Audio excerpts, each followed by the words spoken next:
بسم اللہ الرحمن الرحیم۔ السلام علیکم۔ غریب تھے اور گھر پر جنات کا قبضہ تھا۔ ایک دن روتے ہوئے اندر گئی اور جنات سے گزارش کی تو سخت جن ذات مجھے پر عاشق ہو گیا اور گھر کے بدلے محل۔ آج وہ سب لوگ بہت خوش تھے۔ وہ اپنے نئے گھر میں شفٹ ہو رہے تھے۔ یہ گھر انہوں نے بہت سالوں بعد پیسے اکٹھے کر کے لیا تھا۔ ماں نے اپنے زیور بیچ دیے تھے اور جو چھوٹی موٹی زمین تھی وہ بیچ کے انہوں نے گھر خریدا۔ آج کے اس مشکل دور میں ایک چھوٹا سا گھر خریدنا بھی کوئی آسان کام نہیں تھا، لیکن ایک سفید پوش محلے میں انہیں یہ گھر سستے داموں مل گیا تھا۔ وہ تو بہت شکر گزار تھے کہ ایسی بے رحم دنیا میں انہیں ایک چھت نصیب ہو گئی تھی۔ اس کی سب سے بڑی وجہ یہ بھی تھی کہ یہ گھر آج سے زیادہ مشہور تھا۔ بہت سے لوگوں نے انہیں اس بارے میں بتایا بھی تھا، لیکن اسماعیل خان کا خاندان ان چیزوں پر کچھ خاص یقین نہیں رکھتا تھا، اس لیے انہوں نے صرف کم قیمت دیکھتے ہوئے یہ گھر خرید لیا تھا۔ اسماعیل خان کی ساری زندگی کرائے کے گھروں پر گزری تھی۔ یہ گھر انہوں نے 20 سال کی جمع پونجی اکٹھے کر کے بنایا تھا۔ اسماعیل خان کے 3 بچے تھے، سب سے بڑی بیٹی نور، پھر ہانیہ اور سب سے چھوٹا بیٹا علی۔ اسماعیل خان کی امی بھی ان کے ساتھ ہی رہتی تھیں۔ ساری جمع پونجی اس گھر پر لگانے کے بعد اب ان کے پاس گھر کے سوا کچھ نہ تھا۔ اسماعیل خان کچھ عرصے سے شدید بیمار رہنے لگے تھے، جس کی وجہ سے انہوں نے نوکری سے بھی ہاتھ دھو دیا تھا اور ان کی اب ایک معمولی سی کریانے کی دکان تھی، جہاں سے چھوٹا موٹا گھر کا خرچہ آ ہی جاتا ہے۔ اسماعیل خان کی بیگم مریم سلائی کر کے گھر کا خرچ چلا رہی تھی۔ وہ تینوں بہن بھائی خوشی خوشی اپنا سامان اس چھوٹے سے گھر میں سیٹ کر رہے تھے۔ ان لوگوں کی خوشی کا کوئی ٹھکانہ نہ تھا۔ اب کوئی بھی انہیں ان کے گھر سے نہیں نکال سکتا تھا۔ گھر میں 2 کمرے، ایک چھوٹا سا کچن اور ایک واش روم تھا۔ سامنے ہی ایک چھوٹا سا صحن تھا، جہاں ایک بڑا سا برگد کا پیڑ لگا ہوا تھا۔ دکھنے میں کافی پرانا تھا، اس کے بارے میں مشہور تھا، یہاں جو بھی رہنے آتا ہے وہ 2 دن سے زیادہ تک ٹک نہیں پاتا۔ اسماعیل خان نے ان تمام باتوں کو یکسر جھٹلا دیا تھا۔ اسے ان سب باتوں پر کوئی یقین نہیں تھا۔ یوں کہا جائے کہ وہ ان سب باتوں کو من گھڑت قصے سمجھتا رہتا تھا۔ سامان سیٹ کرنے کے بعد وہ لوگ کافی زیادہ تھک چکے تھے۔ کھانا کھا کر وہ رات کو جلدی سو گئے۔ مریم بیگم نے صبح ناشتے کے لیے کھانا رکھ دیا تھا، لیکن جب وہ صبح کھانا بنانے کے لیے کچن میں آئیں، کھانے کے سارے برتن خالی تھے۔ وہ بہت حیران ہو کر رہ گئی اور ادھر ادھر دیکھنے لگیں اور بہت پریشان ہو گئیں۔ انہیں یاد تھا کہ انہوں نے خود ناشتے کے لیے کھانا بچا کر رکھا تھا۔ جب وہ چائے بنانے لگیں تو چائے کا سارا سامان بھی غائب تھا، چینی پتی کچھ بھی نہ تھا۔ مریم بیگم کو لگا کہ ان کے گھر میں چوری ہو گئی ہے، لیکن اگر چوری ہوئی ہوتی تو باقی چیزیں بھی چور لے کر جاتا نا۔ نہ صرف کھانے پینے کی چیزیں لے کر جاتا، بلکہ صرف کھانے سے اس کا کیا مقصد تھا؟ صبح جب باقی سب گھر والے ناشتے کے لیے اٹھے، مریم بیگم کی بات سن کر وہ بھی سب حیران و پریشان ہو گئے۔ گھر میں پہلے ہی کھانے کے لیے راشن موجود نہ تھا، ایسے میں یوں اچانک ان واقعات کا پیش آنا، اس کے بعد پھر جیسے گھر کا یہی معمول بن گیا۔ ہر روز کوئی نہ کوئی چیز غائب ہو جاتی، کبھی پکا ہوا کھانا غائب ہو جاتا اور کبھی مہینے بھر کا راشن چند دنوں میں ختم ہو جاتا۔ بعض اوقات تو ایسا ہوتا مریم بیگم ایک لمحے کے لیے چولہے کے آگے سے ہٹتی تو کھانا جل جاتا۔ ایک دن سب گھر والے اکٹھے بیٹھے ٹی وی دیکھ رہے تھے، جب اچانک انہیں ایک زوردار چیخ کی آواز آئی۔ وہ سارے پریشان ہو کر رہ گئے کہ کون چیخ رہا ہے۔ آواز زور و شور سے آ رہی تھی، لیکن یہ آواز صرف انہی کے گھر میں تھی۔ باقی محلے والوں کو یہ آواز سنائی نہیں دے رہی تھی۔ باقی محلے میں سکون ہی سکون تھا۔ کچھ ہی دیر میں وہ چیخ کی آواز رونے میں بدل گئی۔ آواز بہت دردناک اور دل میں خوف پیدا کرنے والی تھی۔ اسماعیل صاحب نے کہا، تم لوگ بیٹھو، میں جا کر دیکھتا ہوں۔ لیکن باقی گھر والے بھی ان کے ساتھ ساتھ ان کے پیچھے دیکھنے کے لیے باہر آ گئے۔ انہوں نے دیکھا کہ باہر ایک عورت اپنی بیٹی کو مار رہی تھی اور وہ بہت زیادہ بری طرح رو رہی تھی۔ وہ اس کو دیکھ کر حیران رہ گئی کہ وہ ان کے گھر میں کیا کر رہی ہے۔ اسماعیل صاحب نے اس سے پوچھا اور مارنے سے روکا۔ اس نے یک دم ہاتھ روکا اور اپنی گردن اسماعیل کی طرف موڑ دی۔ اس کی گردن مکمل طور پر پیچھے کی طرف تھی۔ یہ سب دیکھ کر اسماعیل صاحب کے بچے زور زور سے چیخنے لگے۔ یکدم اس عورت کے چہرے کے نقوش بدلنے لگے۔ اس کی جگہ خوفناک صورت ڈائن نے لے لی اور اپنی خوفناک آواز میں بولی، اس کا قصور یہ تھا، یہ میری اجازت کے بغیر اس گھر میں آئی تھی۔ تم لوگوں نے بھی یہی کام کیا ہے، تم لوگوں کا بھی یہی انجام ہوگا، یہی حال ہوگا۔ یہ کہہ کر وہ عورت یکدم غائب ہو گئی۔ اسماعیل خان اور اس کے خاندان کو خوف سے برا حال تھا۔ رو رو کر بچوں کی حالت بری ہو چکی تھی۔ وہ ساری رات اس خاندان کی جاگتے ہوئے گزری۔ اس گھر پر خود سر اور غسیلے جنات کا قبضہ تھا۔ وہ اس گھر کو اپنی ملکیت سمجھتے تھے کیونکہ یہ گھر ان کی رہائش کی جگہ پر بنایا گیا تھا۔ اس گھر کا مالک خود یہاں 3 دن سے زیادہ نہیں رہ سکا۔ اس نے یہ گھر کرائے پر چڑھا دیا، لیکن جو بھی یہاں آتا تھوڑے دنوں میں ہی بھاگ جاتا۔ اس کے بعد یہ گھر بہت مشہور ہو گیا۔ یہ جنات انہیں ڈراتے اور تنگ کرتے، لیکن اسماعیل خان کے پاس اس گھر میں رہنے کے علاوہ اور کوئی چارہ نہ تھا۔ ان کے پاس اتنے پیسے بھی نہیں تھے کہ وہ کوئی دوسرا گھر خریدتے یا کرائے پر لے سکے۔ اب انہیں ہر حال میں اسی گھر میں رہنا تھا۔ کچھ دنوں تک گھر میں سب لوگ بہت خوش رہے، پھر اچانک سے دوبارہ وہی واقعات جنم لینے لگے۔ ایک دن ہانیہ رات کو بیٹھی پڑھ رہی تھی۔ اگلے دن اس کا پیپر تھا۔ وہ بیٹھی اس کی تیاری کر رہی تھی۔ اس کی تیاری تقریباً مکمل ہو گئی تھی۔ اچانک دروازے پر دستک ہوئی۔ اس نے دیکھا کہ اس کے دادا اندر آ رہے ہیں۔ انہیں دیکھ کر وہ بہت خوش ہوئی۔ اس کے دادا اس کے پاس آ کر بیٹھے اور فکر مندی سے بولے، بیٹا تم اس وقت کیوں پڑھ رہی ہو؟ یہ تو سونے کا وقت ہے۔ دادا ابو میرا کل پیپر ہے، بس اس کی تیاری کر رہی تھی۔ بیٹا کوشش کیا کرو دن کو ہی پڑھ لیا کرو، رات کو پڑھنے سے سبق یاد بھی نہیں ہوتا اور جلد بھول جاتا ہے، تمہاری نظر بھی کمزور ہو سکتی ہے۔ اپنی حالت تو دیکھو، پڑھ پڑھ کر کیا حال بنا لیا ہے تم نے۔ جی دادا ابو آپ فکر مت کریں، اور سب سے ضروری بات جو میں تمہیں بتانا چاہتا ہوں، تم اس برگد کے پیڑ کے نیچے بیٹھ کر نہیں پڑھا کرو۔ ہمیں چاہیے کہ ہم اپنے آرام کے ساتھ ساتھ دوسروں کے آرام کا بھی خیال رکھیں۔ اچانک ہانیہ کے ذہن میں خیال آیا کہ اس کے دادا کا تو 3 مہینے پہلے انتقال ہو گیا تھا۔ پھر اس نے دادا کے روپ میں بیٹھے اس آدمی کو دیکھا۔ اسے گڑبڑ کا احساس ہوا۔ اچانک اس کا دل خوف سے دھڑکنے لگا۔ اس نے دیکھا کہ اس آدمی کے چہرے پر ایک عجیب سی شیطانیت تھی۔ ہانیہ کو اندازہ ہو گیا کہ وہ کوئی اور مخلوق ہے۔ وہ آدمی اللہ حافظ کہہ کر وہاں سے چلا گیا۔ صبح جب مریم بیگم سو کر اٹھی، ہانیہ کو شدید بخار تھا۔ وہ سخت بخار میں تپ رہی تھی اور شدید خوف زدہ تھی۔ 3 دن بعد جب اس کی حالت تھوڑی سنبھلی، اس نے بتایا کہ کوئی آدمی اس کے پاس دادا کے روپ میں آیا تھا اور پھر سے پھوٹ پھوٹ کر رونے لگی۔ آمنہ بیگم نے اپنی بیٹی کو تسلی دی۔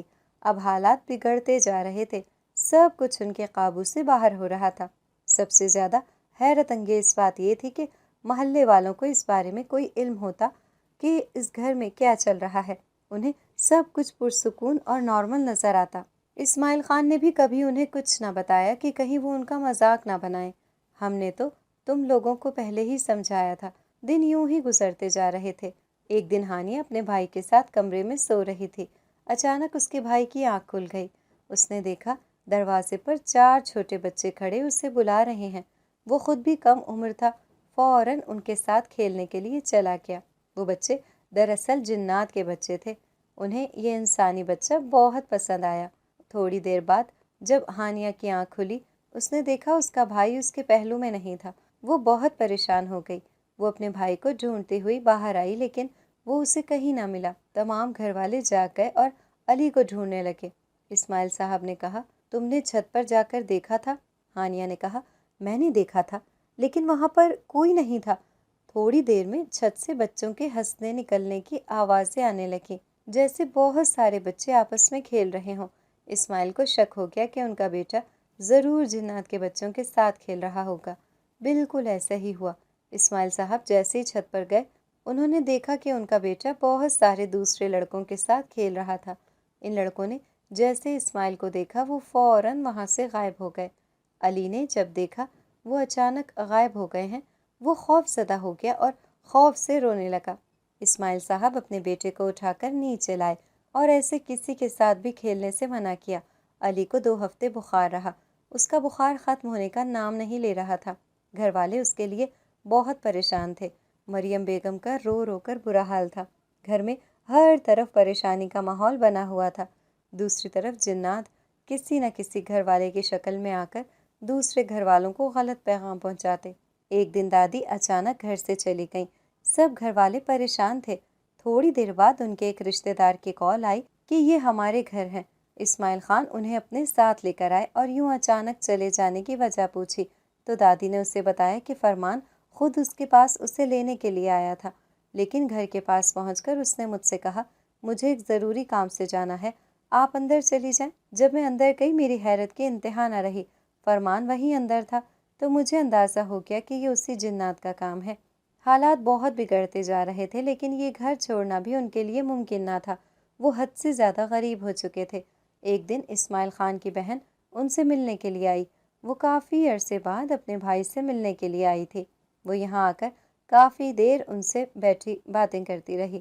جاتے ہوئے وہ کچھ پیسے اور کھانے کی کچھ چیزیں دے کر گئی، لیکن شام کے وقت جب مریم بیگم نے سودا منگوانے کے لیے ان پیسوں کو نکالا، انہوں نے دیکھا کہ وہ پیسوں کے بجائے کسی پرانی کتاب کے اوراق تھے، جن پر صاف صاف لکھا تھا یہاں سے جاؤ ورنہ ہم تم لوگوں کو چین سے جینے نہیں دیں گے، جبکہ کھانے کے برتنوں میں کھانوں کے بجائے گندگی تھی۔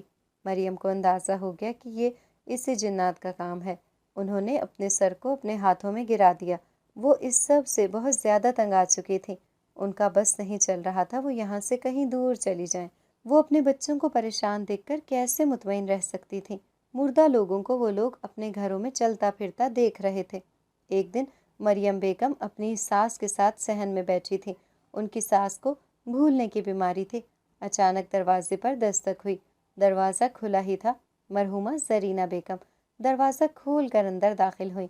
ان کو دیکھ کر مریم بیگم کو اندازہ ہو گیا کہ یہ پھر وہی جنات ہے، لیکن ان کی ساس کو اس بارے میں کچھ یاد نہ تھا کہ ان کی دوست زرینہ کا 2 مہینے پہلے انتقال ہو گیا۔ وہ آئی اور کافی دیر بیٹھی، اس کے ساتھ باتیں کرتی رہی۔ کہیں سے بھی نہیں لگ رہا تھا کہ یہ واقعی کوئی دوسری مخلوق ہے۔ مریم بیگم کا خوف اور بے چینی کے مارے برا حال تھا، لیکن وہ کچھ نہیں کر پا رہی تھی۔ وہ ہر تھوڑی دیر بعد اپنی طرف زرینہ کی اٹھنے والی نظروں سے خائف ہو رہی تھی۔ تقریباً 1 گھنٹہ باتیں کرنے کے بعد وہ عورت یہاں سے چلی گئی۔ اس سے پوچھا کہ اتنی پریشان کیوں ہو تو مریم بیگم نے انہیں ساری بات بتائی، جسے سن کر انہیں حیرت کا شدید جھٹکا لگا۔ ایک خوف انہوں نے بھی اپنے دل میں محسوس کیا۔ اس دن مریم بیگم چھت پر کپڑے ڈالنے کے لیے گئیں۔ جب انہیں اپنے پیچھے کی موجودگی کا احساس ہوا، انہوں نے پیچھے مڑ کر دیکھا، لیکن وہاں کوئی بھی نہ تھا۔ مریم بیگم دوبارہ سے کام میں مصروف ہو گئیں۔ اچانک ہی اپنے پیچھے کسی کی سیڑھیاں چڑھنے کی آواز آئی۔ جب انہوں نے پیچھے دیکھا، انہیں اپنا سانس رکتا ہوا محسوس ہوا۔ پیچھے ایک سر کٹا انسان سیڑھیاں چلتا آ رہا تھا۔ مریم نے وہاں سے اٹھنے کی کوشش کی، لیکن ان کے پاؤں اپنی جگہ پر جم گئے تھے۔ وہ سر کٹا انسان بول رہا تھا، اس کے گلے میں سے آواز نکل رہی تھی، یہ میرا گھر ہے، یہاں سے چلے جاؤ ورنہ نقصان کے ذمہ دار تم سب لوگ ہوگے۔ مریم بیگم سے مزید برداشت نہیں ہوا اور وہ بے ہوش ہو گئیں۔ گھر میں ہر کسی کے ساتھ کوئی نہ کوئی پراسرار واقعہ پیش آ رہا تھا۔ شام کو سارے گھر والے صحن میں پریشان بیٹھے تھے کہ اچانک تیز آندھی آ گئی۔ مریم بیگم نے آج ہی پورے گھر کی صفائی کی تھی۔ پورے محلے کا کوڑا کرکٹ اڑ کر ان کے گھر میں جمع ہونے لگا۔ پریشانی کی بات یہ تھی کہ یہ صرف ان کے گھر میں چل رہی تھی، باقی محلے میں سے سکون تھا، جبکہ طوفان صرف انہی کے گھر میں تھا۔ تھوڑے ہی لمحوں میں ہر طرف گند پھیل گیا۔ اب انتہا ہو گئی تھی، سب ان کی برداشت سے باہر ہو گیا تھا۔ رات کو سب اپنے کمرے میں سو رہے تھے کہ اچانک چھت پر دوڑنے کی آواز آئی۔ یوں لگ رہا تھا جیسے بہت سارے لوگوں کا ایک گروہ ان کی چھت سے گزر رہا ہے۔ سب بہت پریشان ہو گئے۔ اسماعیل صاحب اپنے کمرے سے نکلے اور باقی سب کو اپنے کمرے میں رہنے کا کہا۔ وہ خود چھت پر آ گئے۔ وہاں ان کی حیرت کی کوئی انتہا نہ رہی۔ چھت کی جگہ وہاں ایک بڑا میدان تھا جہاں گھوڑوں کی دوڑ ہو رہی تھی۔ وہاں بہت ہی خوبصورت مرد اور لڑکے، کچھ نے اس دوڑ میں حصہ لیا تھا اور کچھ بیٹھے تماشا دیکھ رہے تھے۔ ان میں سے ایک اچھا جن بھاگتا ہوا اسماعیل خان کے پاس آیا۔ اے بے وقوف آدم زاد، تو یہاں کیا کر رہا ہے؟ تجھے پتہ نہیں ہے کہ ان لوگوں کا میلہ لگا ہوا ہے؟ اگر ان میں سے کسی نے بھی تمہیں دیکھ لیا وہ یہ سارے گھوڑے تمہارے اوپر ہی دوڑا دیں گے۔ اگر تم اپنی زندگی چاہتے ہو تو جلدی سے یہاں سے چلے جاؤ۔ اس کی بات سن کر اسماعیل خان جلدی سے نیچے آ گیا۔ خدا کا شکر ہے کہ اسے کسی جنزاد نے نہیں دیکھا تھا۔ اسماعیل خان نے خدا کا لاکھ لاکھ شکر ادا کیا۔ ان کے گھر والوں نے جب ان سے پوچھا، انہوں نے بات ٹال دی۔ وہ اپنے گھر والوں کو بتا کر مزید خوفزدہ نہیں کرنا چاہتے تھے۔ اسماعیل خان کی پوری رات پریشانی میں گزری۔ کبھی کبھار تو کچن میں پڑے برتن خود بخود بجنے لگتے، جیسے کوئی غصے سے زور سے پٹک کر پھینک رہا ہے۔ ڈر کے مارے کوئی بھی اس وقت کچن میں نہ جاتا۔ وہ لوگ اپنے ہی گھر میں اکیلے بیٹھنے سے ڈرنے لگے تھے۔ ایک دن بہن بھائی ساتھ بیٹھے ٹی وی دیکھ رہے تھے۔ ٹی وی پر کوئی مووی چل رہی تھی۔ جیسے ہی ٹی وی پر گانا چلا، اچانک کچن میں پڑی ہوئی تمام بوتلیں پھٹ گئیں۔ وہ سب بہن بھائی ڈر گئے۔ ہانیہ نے فوراً اٹھ کر ٹی وی بند کر دیا اور ڈرتے ڈرتے کچن میں جا کر دیکھا۔ کچن کی پوری حالت بگڑ چکی تھی۔ مہمانوں کے لیے جو بوتل آئی تھی وہ پھٹ گئی تھی اور مشروب پورے کچن میں پھیلا ہوا تھا۔ جیسے ہی ہانیہ نے صفائی کرنے کی کوشش کی، سارے برتن زور زور سے زمین پر گرنے لگے۔ وہ ہانیہ کی موجودگی پر ناراض تھے۔ ہانیہ سب کچھ چھوڑ کر چپ چاپ واپس کمرے میں آ گئی۔ شام کو 7 بجتے ہی ڈھول بجنے کی آوازیں آنے لگیں۔ یوں لگ رہا تھا جیسے کوئی جشن منا رہا ہے۔ کچھ ہی دیر میں ڈھول کے ساتھ ساتھ گانے بجانے کی آوازیں آنے لگیں۔ سب گھر والے ایک دم ہی پریشان ہو گئے۔ اب پتہ نہیں کون سی نئی مصیبت آ گئی ہے، مریم بیگم پریشانی سے بولی۔ وہ سب صحن میں کرسیاں لگا کر بیٹھے ہوئے۔ تھوڑی ہی دیر میں گھر کا دروازہ کھولا اور بہت سے لوگ اندر آنے لگے۔ وہ صحن سے نکل کر چھت پر جا رہے تھے۔ اس میں چھوٹے بڑے مرد عورت ہر طرح کے لوگ تھے۔ وہ سب کسی شادی پر جانے کے لیے تیار ہوئے لگتے تھے، لیکن ان کی شکلیں بہت عجیب و غریب تھیں۔ وہ جھومتے ناچتے گاتے اوپر جانے لگے۔ اچانک اسماعیل خان کو چھت والا واقعہ یاد آ گیا۔ انہوں نے اپنے خاندان کو فوراً کمرے میں جانے کا کہا اور اپنے خاندان کو لے کر کمرے میں آ گئے۔ پوری رات بھی جاگتے ہوئے گزر گئی۔ پوری رات ان کا دروازہ بجتا رہا۔ ہر تھوڑی دیر بعد کوئی اندر آتا یا باہر جاتا۔ پوری رات گانے بجتے رہے۔ عورتیں پتہ نہیں کون سی زبان میں گنگنا رہی تھیں۔ باقاعدہ سمی ڈالی گئی۔ صبح 5 بجے سب آواز بند ہو گئی۔ وہ گھر والے صبح 5 بجے ہی سو پائے تھے۔ صبح جب وہ سو کر اٹھے، صحن میں ہر طرف گندگی تھی۔ پورا گھر دوبارہ سے گندا ہو گیا تھا۔ مریم بیگم نے سوچا تھا کہ وہ یہ گندگی اٹھائے یا نہیں، ایسا نہ ہو کہ وہ جنات برا مان جائے۔ دوسری طرف ان کے گھر کے حالات مزید بدتر ہو گئے۔ پہلے ہی کھانے کے لیے بمشکل بندوبست ہوتا تھا، لیکن اب جو بھی راشن گھر میں آتا وہ ختم ہو جاتا۔ اب مریم بیگم نے مہینے کا راشن لانا بند کر دیا۔ وہ روز کے روز کھانا لاتی جسے وہ بنا لیتی۔ ان کے سلائی کا کام بھی ختم ہو چکا تھا، جس کی وجہ سے گزارا مشکل ہو گیا تھا، جبکہ مہنگائی دن بدن بڑھتی جا رہی تھی۔ دوسری طرف ان جنات میں سے ایک جن زادہ ارسلان کچھ دنوں کے لیے کوہ قاف گیا ہوا تھا، لیکن اسے وہاں زیادہ عرصہ لگ گیا۔ وہ بھی انہی جنات کی طرح سنگ دل اور ظالم تھا۔ اس کا غصہ اپنے قبیلے میں سب سے زیادہ مشہور تھا۔ سب جنات اس کے غصے سے خوفزدہ ہوتے تھے۔ آج جن زادہ ارسلان جب واپس آیا، اسے اپنی رہائش گاہ میں انسانوں کی موجودگی دیکھ کر بہت غصہ آیا۔ وہ سخت طیش میں آ گیا۔ وہ ان انسانوں کو سبق سکھانے کا سوچ ہی رہا تھا کہ اسے ایک لڑکی کی روتے ہوئے آواز آئی۔ جن زادے کے دل کو کچھ ہوا۔ وہ لڑکی سسکیاں لے لے کر رو رہی تھی اور ساتھ شکوے شکایات کر رہی تھی۔ آج صبح ہانیہ جب سو کر اٹھی، اس نے دیکھا اس کے اسکول کا سارا کام تباہ ہو چکا تھا جو اس نے رات کو اتنی محنت سے بنایا تھا۔ وہ روتے ہوئے اللہ تعالیٰ سے شکوہ کر رہی تھی کہ آپ نے ہمیں اتنا غریب کیوں بنایا؟ پہلے ہمارے پاس رہنے کے لیے گھر نہیں تھا، جب گھر ملا تو ایسے کوئی بھی ہمیں چین سے نہیں رہنے دیتا۔ ہمارے اپنوں نے تو پہلے ہی ہمارا ساتھ چھوڑ دیا تھا۔ یہ مخلوق بھی ہم پر رحم نہیں کر رہی۔ وہ جن ذات اسے روتا دیکھ کر پہلے ہی اس پر عاشق ہو چکا تھا۔ پھر اس لڑکی کی باتیں سن کر جنات کو بہت دکھ ہوا۔ جن ذات نے اپنے سارے قبیلے والوں کو کہہ دیا کہ آج کے بعد ہم ان کے گھر والوں کو کچھ نہیں کہیں گے۔ ہم انہیں بہت تنگ کر چکے ہیں، اب ان کی مدد کرنے کا وقت آ گیا ہے۔ ہم نے ان کا جو بھی نقصان کیا ہے ان سب کا مداوع کریں گے۔ تمام جنات راضی ہو گئے۔ ہانیہ کی باتوں نے ان کے دلوں کو نرم کر دیا تھا۔ ایک دم سے گھر میں سب کچھ ٹھیک لگا۔ اس دن کے بعد کسی کو بھی عجیب و غریب آوازیں نہ آئیں اور نہ ہی کوئی چیز غائب ہوئی۔ اس کے برعکس کچن میں خود بخود پورے مہینے کا راشن سامان آ جاتا۔ اسماعیل خان کے گھر کے حالات اچانک بدلنے لگے۔ وہ سب خوشگوار تبدیلی پر بہت زیادہ خوش تھے۔ ان کا خیال تھا کہ جنات یہ گھر چھوڑ کر ہمیشہ ہمیشہ کے لیے چلے گئے ہیں۔ اب وہ اپنے گھر بے خوف ہو کر گھومتے اور جو ان کا دل کرتا وہ کرتے۔ رات کو وہ تمام جنات بیٹھ کر آپس میں باتیں کر رہے تھے۔ وہ سب شرمندہ تھے اور تعصب کا اظہار کر رہے تھے کہ انہوں نے پہلے سے مجبور لوگوں پر اتنا زیادہ ظلم کیا اور ان کی غربت اور بے بسی کا مذاق بنا کر رکھ دیا۔ ان میں سے ایک بولا، کیوں نہ ہم ان لوگوں کو گھر میں دبے خزانے کے بارے میں بتائیں، یوں ان لوگوں کو خزانہ ملے گا اور وہ امیر ہو جائیں گے۔ وہ سب اس بات پر متفق ہو گئے۔ اب ان لوگوں کو کسی طرح وہ خزانہ دینا تھا۔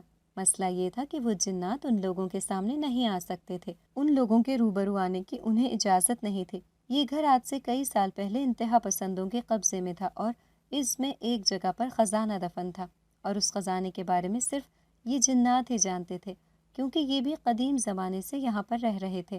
جن ذات نے سوچ لیا تھا کہ اب وہ ہانیہ کی ہر ممکن طریقے سے مدد کرے گا۔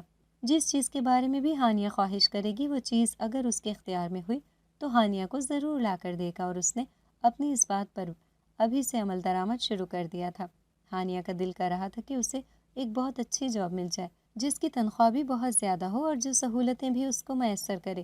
اس کے لیے ہانیہ نے بہت سے اخبارات گھر میں منگوا لیے تھے اور ان میں اشتہارات بھی دیکھنے لگی تھی۔ ایک اشتہار پر ہانیہ کی نظر پڑی، وہ بہت پرکشش تنخواہ دے رہے تھے۔ ہانیہ کو اس اشتہار میں کشش محسوس ہوئی اور اس نے سوچا کہ وہ اس جگہ پر انٹرویو دینے کے لیے ضرور ہی جائے گی۔ اگلے دن وہاں پر جب جاب کے لیے گئی تو وہاں پر بہت ہی زیادہ لڑکیاں تھیں۔ ان میں بہت سی لڑکیاں طرح دار تھیں اور اس سے کئی گنا زیادہ پڑھی لکھی تھیں۔ ہانیہ کو احساس ہوا کہ اتنی لڑکیوں میں سے اسے نوکری ملنا تو بہت مشکل کام ہے۔ اس کی تعلیم بھی تو واجبی سی تھی، اتنی لڑکیوں میں اسے کیسے نوکری مل سکتی تھی؟ اس نے یہ فیصلہ کیا کہ اسے واپس چلے جانا چاہیے۔ بے عزت ہونے سے بہتر ہے کہ وہ آفس سے باہر نکل جائے، مگر اس سے پہلے کہ وہ آفس سے باہر جاتی، باس نے اسے اپنے کمرے میں بلا لیا تھا اور اس سے چند سوالات پوچھنے لگے۔ ہانیہ کے چہرے پر پسینے کے قطرے جھلملا رہے تھے، وہ بار بار اپنا پسینہ پونچھ رہی تھی، وہ بہت ہی زیادہ گھبرا رہی تھی۔ اس کے سامنے اس وقت 3 لوگ بیٹھے ہوئے تھے، باقی دونوں اپنی جگہ خاموش تھے۔ ان میں صرف ایک ہی تھا جو ہانیہ سے سوال پوچھ رہا تھا۔ ہانیہ گھبراہٹ کا شکار تھی۔ جب وہ اٹھ کر جانے لگی تو ان میں سے ایک شخص بولا کہ جاتے جاتے اپنا اپائنٹمنٹ لیٹر لے جائیے گا۔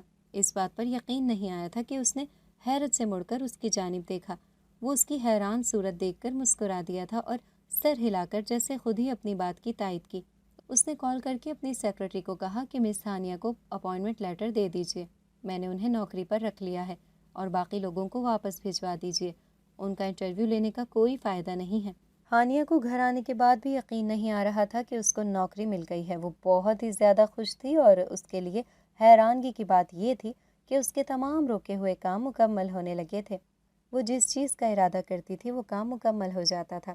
اسے یقین ہو چلا تھا کہ ان لوگوں کے گھر میں جو جنات تھے وہ یہاں سے چلے گئے ہیں، اسی لیے ان لوگوں کے ساتھ کوئی پراسرار واقعات نہیں ہو رہے۔ ہانیہ کی جاب بہت اچھی جا رہی تھی، وہ اپنا کام بہت ہی ایمانداری کے ساتھ کرتی تھی اور اپنے رویے تحمل مزاجی کی وجہ سے وہ آفس کے تمام لوگوں کے دل میں جگہ بنانے میں کامیاب ہو چکی تھی۔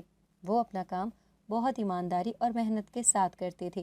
اسے کمپیوٹر کی اتنی سمجھ نہیں تھی، بلکہ اسے تو کمپیوٹر استعمال کرنا بھی نہیں آتا تھا، مگر ہانیہ ایک بات میں بہت ہی زیادہ حیران تھی کہ مشکل سے مشکل کام بھی اس کے لیے آسان ہو جاتا تھا اور وہ اسے منٹوں میں سر انجام دے دیا کرتی تھی کہ ان دنوں ہانیہ ایک چیز نوٹ کر رہی تھی کہ اس کا کام خود بخود مکمل ہو جاتا ہے۔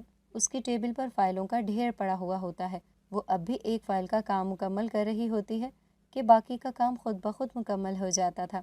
وہ حیران بھی ہوتی تھی کہ اب ان کے گھر کے حالات بھی بہت ہی زیادہ بدل چکے تھے۔ اس کے ابو نے اپنے ایک دوست سے ادھار لے کر چھوٹے پیمانے پر کام شروع کیا تھا اور اللہ پاک نے اس کاروبار میں اتنی برکت ڈالی تھی کہ کچھ دنوں میں ہی وہ کاروبار وسیع کاروبار کی شکل اختیار کر چکا تھا اور وسیع پیمانے پر پھیل چکا تھا۔ اب ہانیہ کو جاب کرنے کی ضرورت نہیں تھی۔ جب اس نے اپنی جاب سے ریزائن کرنے کے لیے اپنے باس کو ریزائن لیٹر دیا تو اس کے چہرے کی طرف دیکھنے لگا۔ اسے ہانیہ کا یہ فیصلہ پسند نہیں آیا تھا۔ ہانیہ واحد لڑکی تھی جو اس کے باس کے دل میں جگہ بنانے میں کامیاب ہو چکی تھی۔ اس نے پہلے ہزاروں لڑکیوں کو دیکھا تھا مگر اس نے کبھی کسی کو شادی کرنے کے لیے پسند نہیں کیا تھا۔ ہانیہ کے لیے اس کے دل کے جذبات بدل گئے تھے اور وہ اس کو اپنی نظروں کے سامنے دیکھنا چاہتا تھا، اس لیے انہوں نے فیصلہ کر لیا کہ وہ جلد ہی اس کے گھر رشتہ بھجوا دے گا۔ جاب چھوڑنے کے بعد ہانیہ نے اپنی ایک بوتیک کھول لی تھی اور وہ بہت ہی زیادہ مصروف ہو گئی تھی۔ ہانیہ کا کاروبار بھی بہت اچھے سے چلنے لگا تھا۔ ان کے گھر میں ہونے والے تمام خوفناک واقعات کا سلسلہ ختم ہو گیا تھا۔ اب ان کے رشتہ دار ان لوگوں سے حسد کرنے لگے تھے۔ ان لوگوں کے رشتہ داروں کی ایک خالہ تھی جو ان لوگوں کو اس طرح سے خوش نہیں دیکھ پا رہی تھی۔ اس نے فیصلہ کیا کہ وہ کسی طرح سے ان لوگوں کی زندگیوں سے سکون چھین لے گی اور ان لوگوں کو پھر سے کوڑی کوڑی کا محتاج کر دے گی۔ اس کے لیے وہ ایک جادوگر کے پاس گئی تھی، اس کو منہ مانگی رقم دی تھی اور کہا تھا کہ ان لوگوں کے گھر میں تباہی اور بربادی لے کر آنی ہے، ان لوگوں کی زندگیوں کو مشکلات میں ڈال دینا ہے۔ اس جادوگر نے اسے دم کر کے ایک مٹی دی اور کہا کہ یہ مٹی ان لوگوں کے گھر میں ڈالو، دہلیز کے دروازے پر ڈال دینی ہے، اور ایک پانی پر دم کر کے دیا کہ یہ ان لوگوں کے کنووں میں ڈال دینا ہے۔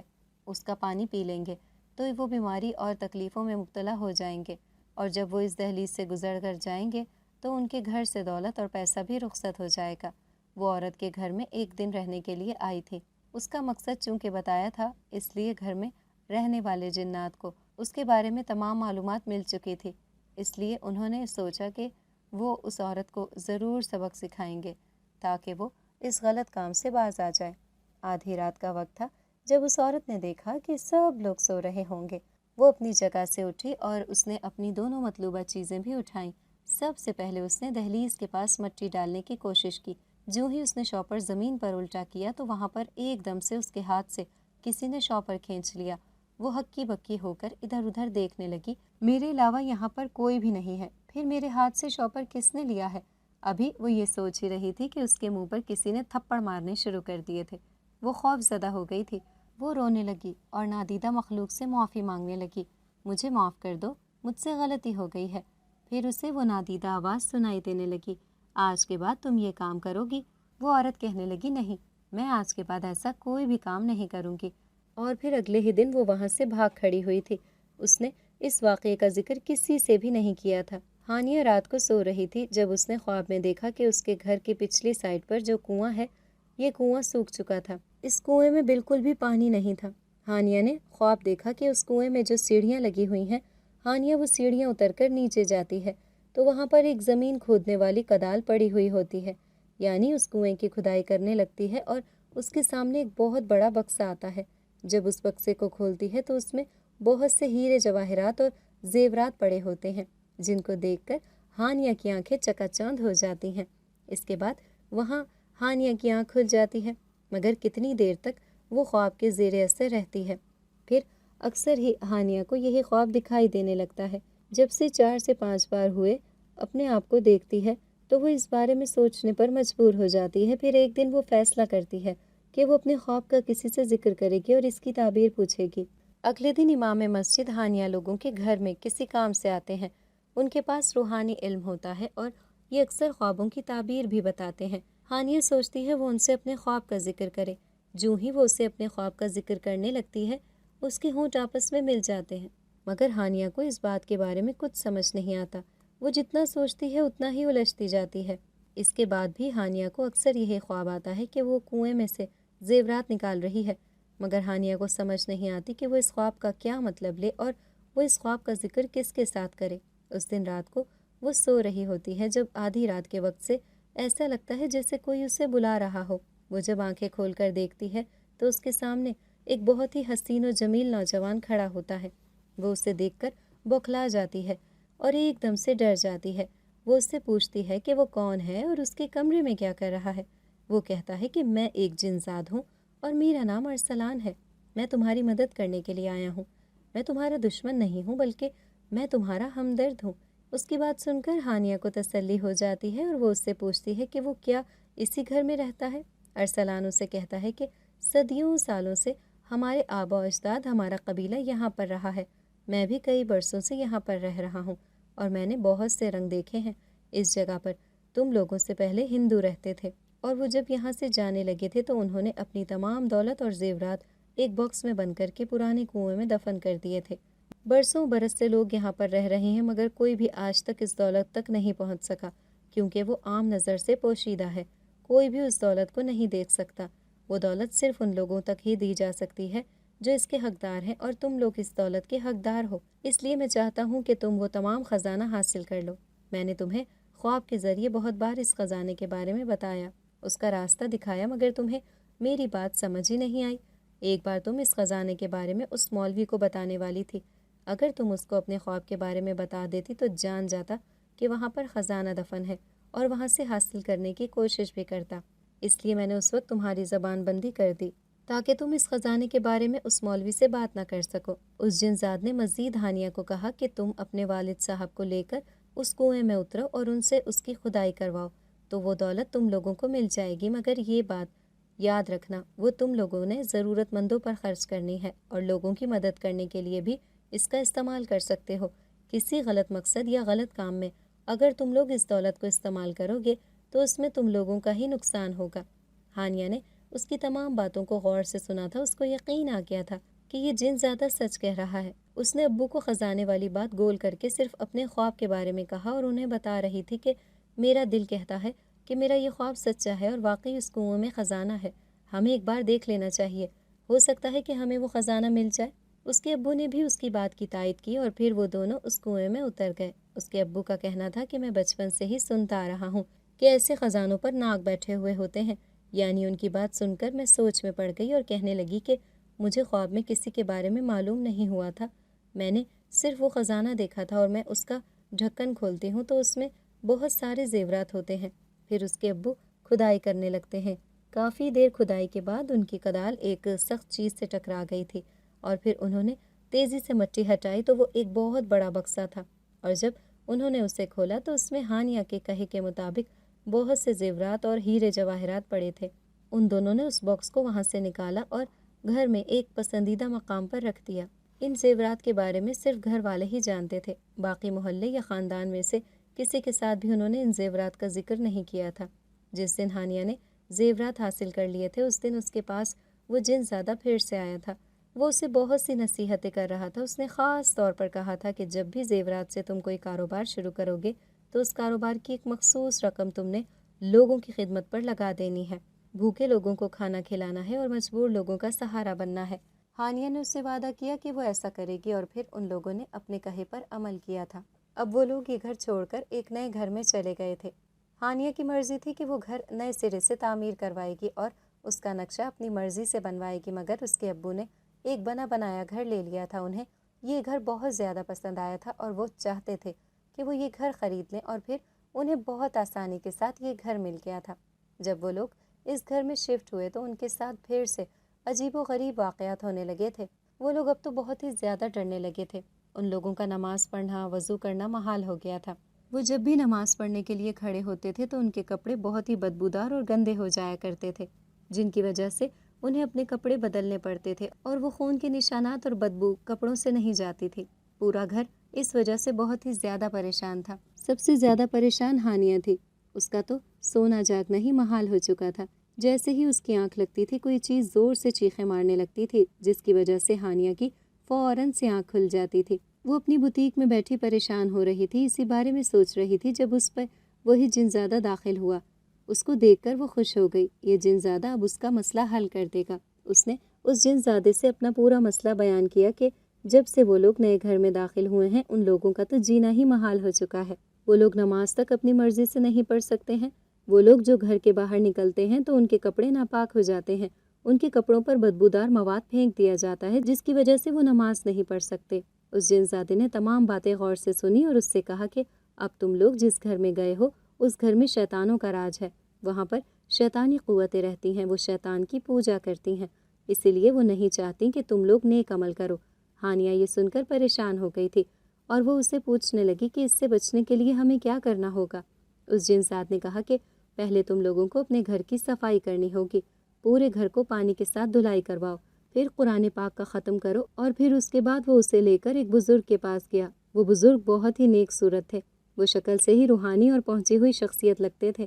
انہوں نے بھی ہانیہ سے یہی باتیں کی جو اس جن زاد نے کی تھی۔ پھر انہوں نے ہانیہ کو ایک حصار بتایا جو اس نے گھر کا کرنا تھا۔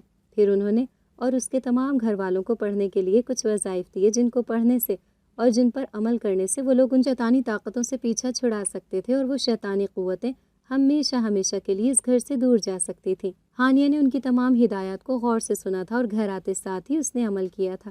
اس نے کام والی ماسی سے پورے گھر کی صفائی کروائی اور درس کے بچوں کو بلا کر تمام کمروں میں قرآن خوانی اونچی اونچی آواز میں کروائی تھی۔ اس کے بعد اس نے گھر کے ہر کمرے کے چاروں کونوں میں اذان دلوائی تھی اور ان لوگوں نے اس کے ساتھ ساتھ اپنے وظائف کی پابندی بھی رکھی ہوئی تھی۔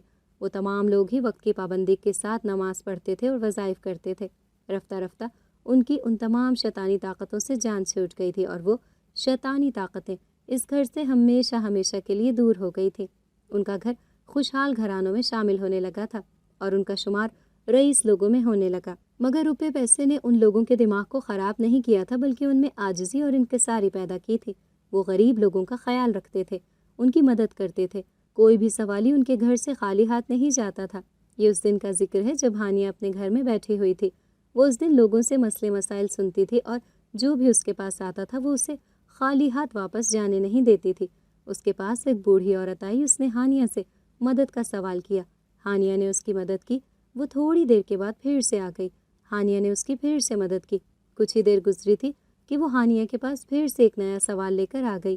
ہانیہ نے اب کی بار بھی اسے خالی ہاتھ واپس جانے نہیں دیا تھا۔ تیسری بار جب وہ پھر ہانیہ کے پاس آ گئی، اب کی بار اس نے ایک نیا سوال دراز کیا تھا۔ ہانیہ نے اپنے ماتھے پر کوئی بھی سلوٹ نہیں لائی تھی۔ اس نے تحمل سے عورت کی بات سننے کے بعد اس کی مدد کی تھی، مگر وہ یہ دیکھ کر حیران ہے کہ اس بوڑھی عورت نے ایک دم سے اپنی شکل تبدیل کی اور اب وہ ایک خوبصورت لڑکی کے روپ میں اس کے سامنے تھی۔ ہانیہ نے اسے دیکھا اور حیران رہ گئی۔ وہ اس سے پوچھنے لگی کہ تم کون ہو؟ اس نے کہا کہ میں ایک پری ہوں، میں تمہاری آزمائش کر رہی تھی۔ مجھے پتہ چلا تھا کہ وہ خزانہ تمہارے پاس ہے۔ میں یہ دیکھنا چاہتی تھی کہ تم اس کے اہل ہو یا نہیں۔ اگر تم میری مدد کرنے سے انکار کر دیتی تو میں وہ تمہارا خزانہ تم سے چھین لیتی، مگر یہ تمام دولت اور وہاں پیسہ بھی میں تم لوگوں سے چھین لیتی۔ وہ پری اس سے مزید کہنے لگی کہ تم ایک بہت اچھے انسان ہو، بہت ہی ہمدرد ہو، تم ہمیشہ ایسے ہی رہنا۔ پھر اس پری نے اپنے ہاتھ سے انگوٹھی اتار کر ہانیہ کو دی اور اسے کہا کہ تمہیں جب بھی کسی چیز کی ضرورت ہو تو مجھے بلا لینا، میں تمہارے پاس حاضر ہو جاؤں گی اور تمہاری مدد ضرور کروں گی۔ تمہاری مدد کر کے مجھے خوشی ہوگی۔ اس کے بعد وہ بھی وہاں سے غائب ہو گئی تھی۔ کچھ ہی دن گزرے تھے جب ہانیہ کے لیے رشتہ آ گیا تھا۔ ہانیہ بھی اسے دل ہی دل میں پسند کرنے لگی تھی۔ اس کے ماں باپ نے ہانیہ سے پوچھ کر اس کا وہاں پر رشتہ کر دیا تھا۔ کچھ وقت کے بعد اس کی شادی طے کر دی گئی تھی۔ جس دن ہانیہ کی شادی تھی اس دن اس کی شادی میں جنات اور پرستان سے پریاں بھی شامل ہوئی تھیں۔ وہ سب ہانیہ کی خوشی میں شامل ہوئی تھی۔ شادی کے بعد بھی ہانیہ کو جادو، جنات جیسے مسائل کا سامنا کرنا پڑا تھا۔ اس کے شوہر کی ایک کزن تھی جو اس کے ساتھ شادی کرنا چاہتی تھی، مگر ہانیہ کے ساتھ شادی کرنے کی وجہ سے اس لڑکی نے ہانیہ کے ساتھ ضد باندھ لی تھی۔ وہ اس پر جادو کروانے لگی تھی۔ وہ ہانیہ کو بیمار کروا کے مروا دینا چاہتی تھی اور اس کی زندگی سے نکال کر خود اس کی زندگی میں شامل ہونا چاہتی تھی۔ جب اس نے پہلی بار ہانیہ پر جادو کروانا شروع کیا تو اس کو اس کی ہمدرد پری نے آ کر بتا دیا تھا اور اس نے ہانیہ کو ایک وظیفہ بتایا تھا جس کی وجہ سے کوئی بھی جادو اس پر اثر انداز نہیں ہو سکتا تھا۔ وہ لڑکی حیران تھی کہ ابھی تک ہانیہ زندہ کیسے ہے۔